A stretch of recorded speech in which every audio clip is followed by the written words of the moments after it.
ان کے لیے جنت ہے. کتنا بڑا بہت سودا ہے جو تلواروں کی چھاؤں میں ہو رہا ہے. مبارک ہیں وہ لوگ کہ جنہوں نے یہ معاملہ خدا کے ساتھ کر کہاں کے نفوس اور اموال انسانی جو خود ہی بے وفا اور بے ثبات ہیں. اگر آج میدان جنگ میں کامیابی آئے تب بھی ایک نہ ایک دن ضرور سن جاتے رخصت. لیکن یہ تصور کیجیے کہ اس کا خدا بند عالم نے جو نتیجہ رکھا ہے وہ خرید و فروخت تھا اور اس کے لیے جنت اس کا معاوضہ رکھ دیا. لیکن اگر کوئی اپنے نفس کو خدا کے ہاتھ فروخت کرے تو پھر جنت اس قابل نہ ہوگی کہ وہ اس کے نفس کے مقابلے میں لائے جا سکے. اس وقت جنت سے بالاتر کوئی چیز ہونا چاہیے اور وہ ہے رضائے خدا بندی. تولے جاتے ہیں اور دونوں پلے برابر اترتے ہیں اور خالق اس نفس کو اتنا عظیم سمجھتا ہے کہ اپنی رضامندی اس کی قیمت قرار دیتے ہیں. صلوات پڑھیے اللہم صلی علی محمد و آل محمد. علی ابن ابی طالب علیہ السلام کا لفظ کہ جنہوں نے شب ہجرت بستر رسول پر سو کر یہ استحقاق حاصل کر لیا کہ رضائے الہی کا انہیں مختار و مالک بنا دیا ہے. ادھر علی ابن ابی طالب دشمنوں کے حصار میں جہاں تلواریں کھچی ہوئی ہیں اور پیغمبر اسلام کے رسول تھے علی ابن ابی طالب اطمینان کی نیند سو رہے. اس جانساری کا نتیجہ یہ نکلا کہ خداوند عالم نے فرشتوں پر فخر و مباحث اے ملائکہ میں نے تمہیں ایک دوسرے کا بھائی قرار دیا ہے. بتاؤ تم میں کون ایسا ہے کہ جو اپنی جان ایک دوسرے پر قربان کرے. فرشتوں نے کہا پروردگارا ہم تو تیری عبادت کرتے ہیں, تیری عبادت ہی کے لیے ہیں. خداوند عالم نے کہا کہ اچھا ذرا ہوئے زمین کی طرف دیکھو, تم علی کی مثل کیوں نہیں ہو جاتے جب آج علی اپنی جان اپنے بھائی پر قربان کرتے. جاؤ اور ان کی حفاظت کرو اور ان کو مبارکبادی دو. چنانچہ جبریل آئے, میکائیل آئے, ایک فرشتہ سرحانے کھڑا ہوا, ایک فرشتہ پالٹی کی جانب کھڑا ہوا اور آ کر مبارکبادی دیتے ہیں. باقی یبنا ابی طالب, اے ابو طالب کے بیٹے مبارک ہو مبارک کہ آج تمہارے اس عمل کو دیکھ کر خداوند عالم فرشتوں پر فخر و مباحث کر رہا ہے. میں عرض کروں کہ اے فرشتوں سیدھے سیدھے لفظوں میں کہہ دیتے یا علی مبارک ہو. آج آپ کے اس عمل کو خداوند عالم پسند کر رہا ہے اور مبارکبادی بھیج رہا ہے. یہ یبنا ابی طالب کہنے کی کیا ضرورت ہے؟ تو شاید جواب میرے اے نادان تجھے نہیں معلوم آج اس بات کو کیوں نہ یاد کیا جائے کہ جس کے بچپن کی یہ عادت ہے. آج اس بات کو کیوں نہ یاد کیا جائے جس نے بچپن میں اپنے فرزند کو یہ عادت ڈال دی کہ وہ پیغمبر اسلام کی حفاظت کے لیے علی کو رسول کے بستر پر سلا دیا کرتے تھے اور رسول کو علی کے بستر پر سلاتے تھے تاکہ دشمنوں کو یہ محفوظ نہ ہو کہ جہاں رسول سو رہے ہیں. اور یہی وجہ ہے کہ رسالت نام نے ارشاد فرمایا تھا کہ اہل کو آج کی شب میرے پر باپ پر توڑا ہو اور صبح کو اٹھنا جن جن کی امانتیں ہیں وہ امانتیں دے کر آنا. اور علی ابن ابی طالب کا یہ اعتماد اور یقین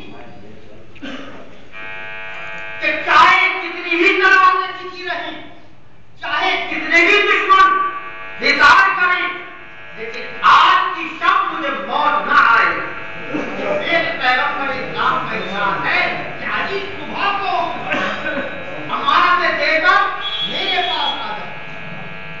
یہ علی بن ابی طالب علیہ السلام عمل تھا.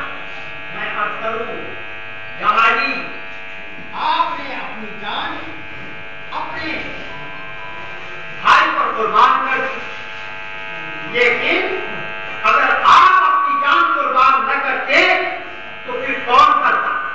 ایک تو بھائی چچادار بھائی اور ایک آپ کی آغوش میں پرورش پانے والی. کون تھا کہ جو آپ کے علاوہ کوئی اور نصرت کرتا, جانبداری کرتا؟ علی بن ابی طالب علیہ السلام نے اللهم صل على محمد وآل محمد. جانبداری. تو میں سب سے الگ جوڑ کر عرض کرتا ہوں, آقا اور مولا آپ نے اپنی جان اپنے بھائی پر قربان کی, لیکن کربلا نے امام حسین علیہ السلام کے ساتھ جو جانثار تھے وہ ظاہر میں کوئی قرابت بھی نہ رکھتے. بنی ہاشم کا ذکر نہیں, وہ تو حسین سے عزیز تھے.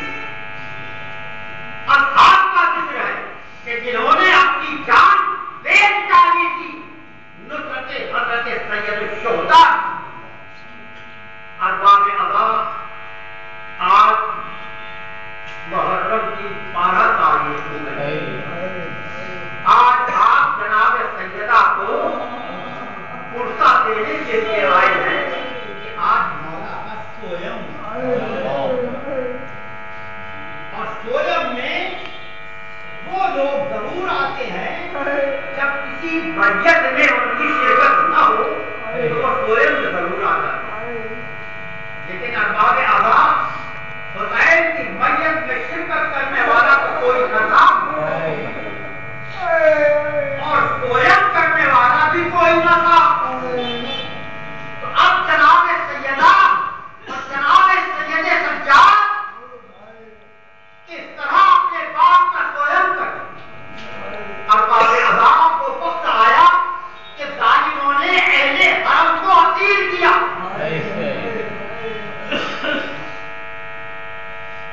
ایک روا اونٹوں پر شہزادیوں کو سوار کیا اور قافلے کو گنج شہیدہ کی طرف لے کر چلے. جب قافلہ گنج شہیدہ کی طرف آیا, ہر بیوی نے اپنے عزیز کی لاش کو دیکھا. ہر بیوی اونٹ سے اتر پڑی. جناب زینب نے اپنے بھائی کی لاش کو دیکھا. حسین کا لاشا بے گوڑوں پکڑ پڑا ہوا. جناب سید سجاد نے جب اپنے باپ کی لاش کو دیکھا تو حالت دگرگون ہو گئی, چہرے کا رنگ زرد ہو گیا. جناب زینب نے جب دیکھا کہ بھتیجے کی حالت دگرگون ہے, ہاں کہیں ایسا نہ ہو کہ سید سجاد کے جسم سے روح برباد کر جائے. تو جناب زینب دوڑی ہوئی آئی, جناب سید سجاد کو گلے سے لگا لیا اور کہا بیٹا ذرا اپنے کو سنبھالو, میں یہ تمہاری کیا حالت دیکھ رہی ہوں. کہیں ایسا نہ ہو کہ تمہاری روح جسم سے برباد کر جائے. جناب سید سجاد فرماتے ہیں خودی جان فرزند جوان ہوتے ہوئے باپ کا ناشا بے گوڑوں کفن پڑا ہوا ہے اور بیٹا اپنے باپ کو تختی نہیں کر سکتا. اللہ تعالیٰ امام حسن جملے اور ہر شب ان خاک گانے سرکار رب العزت کے لاشوں سے موجودات عجیب و غریب ہوتے ہیں. بات کس نے ہی دنوں کے بڑی اثر کی عورتوں نے اپنے مردوں سے کہا کہ یہ لاشیں کس کی ہیں جو دفن بھی نہیں ہو, بے گوڑوں کفن ہے. بنی اثر نے کہا کہ یہ بادشاہ تھا عرب کا, اس کو فوج جدید نے قتل کر دیا. اب بیویوں نے ان کی پوچھا کہ اس بادشاہ کا کیا نام ہے. بنی اسد نے کہا کہ بادشاہ کا نام حسین تھا اور اس کے باپ کا نام علی تھا اور اس کی باپ کا نام فاطمہ زہرا سلام اللہ علیہا۔ عزادارو، جب بنی اسد کی عورتوں نے یہ سنا تو انہوں نے بنی اسد کو غیرت دلائی، اپنے مردوں کو غیرت دلائی۔ ارے اس بادشاہ نے تو ہمارے ساتھ بڑے سلوک کیے تھے اور تم نے ان کی لاشوں کو دفن نہیں کیا۔ بنی اسد کے مردوں نے کہا کہ ہمیں خوف ہے اتنے کی آگ سے کہ جب وہ سنے گا تو ہمیں قتل کرا دے گا۔ بیویوں نے کہا کہ اچھا تم گھر میں بیٹھو، ہمیں سامنے دو، ہم جا کر خود ان لاشوں کو دفن کریں۔ عزادارو، جب غیرت دلائی تو بنی اسد چلے گنج شہیدان اور کچھ پہلے کے لیے اپنے میں سے 2-3 آدمی کھڑے کر دیے تھے۔ دیکھو کہیں ایسا نہ ہو کہ یزیدیوں کو معلوم ہو جائے اور وہ آ کر پھر ہمیں قتل کرے۔ یکایک غبار اٹھا، یہ لوگ خائف ہوئے۔ جب انہوں نے غبار اٹھ کے دیکھا سمجھے کہ شاید کوئی یزیدی لشکر کے آدمی آ رہے ہوں گے، یہ لاشوں میں چھپ گئے۔ یکایک انہوں نے لاشوں میں چھپے ہوئے نے دیکھا کہ ایک سوار چلا رہا ہے جس کے ہاتھوں میں ہتھیلیاں، پیروں میں بیڑیاں، گلے میں توپیں ہاتھ ہے۔ عزادارو، سید سجاد گھوڑے سے اترے۔ بنی اسد نے جب دیکھا تو یہ بھی جو چھپے ہوئے تھے باہر آ گئے اور مولا کی خدمت پہ آئے۔ عرض کیا ہم یہاں میتوں کو دفن کرنے کے لیے آئے ہیں۔ جب لاش سید الشہداء کی طرف بڑھے تو جناب سید سجاد نے فرمایا دیکھو ابھی اس لاش کو ہاتھ نہ لگانا، ارے اس کا والی و وارث میں ہوں۔ عزادارو، جناب سید سجاد نے اپنے باپ کے لاشے کو دفن کیا۔ قبر سے سرحانے کی جانب سے دو ہاتھ نکلے، پالکی کی جانب سے دو ہاتھ نکلے۔ یہ جناب رسول خدا کے نسل مبارک کی شبیہ تھی، خدا علی مرتضیٰ کے ہاتھ سے۔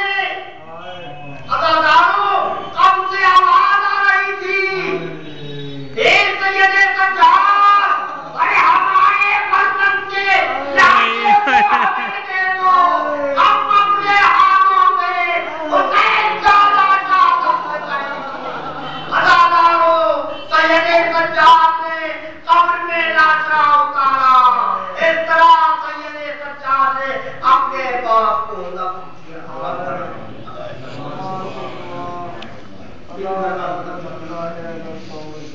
الہی بات کامیاب سلیم شہداء خالقی جو بے روزگار ان کو لے دیا، جو بیمار ان کے پاس، جو پریشان ان کی پریشانی، محمد آل محمد کے صدقے میں ہماری اس مقتدر کی عزاداری کو قبول کر۔ الہی آل محمد کے صدقے میں جو نہ مومنین مومنات، جو نہ مسلمین و مسلمان جہاں جہاں بھی آباد ہیں، ان سب کی جان اور مال ایمان عزت آپ گھر کی حفاظت فرما۔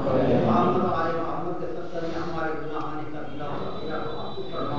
محمد آل محمد کے صدقے میں ہمیں شر شیطان، ظلم و ستم، مشاہدات، عذاب دوزخ سے محفوظ فرما۔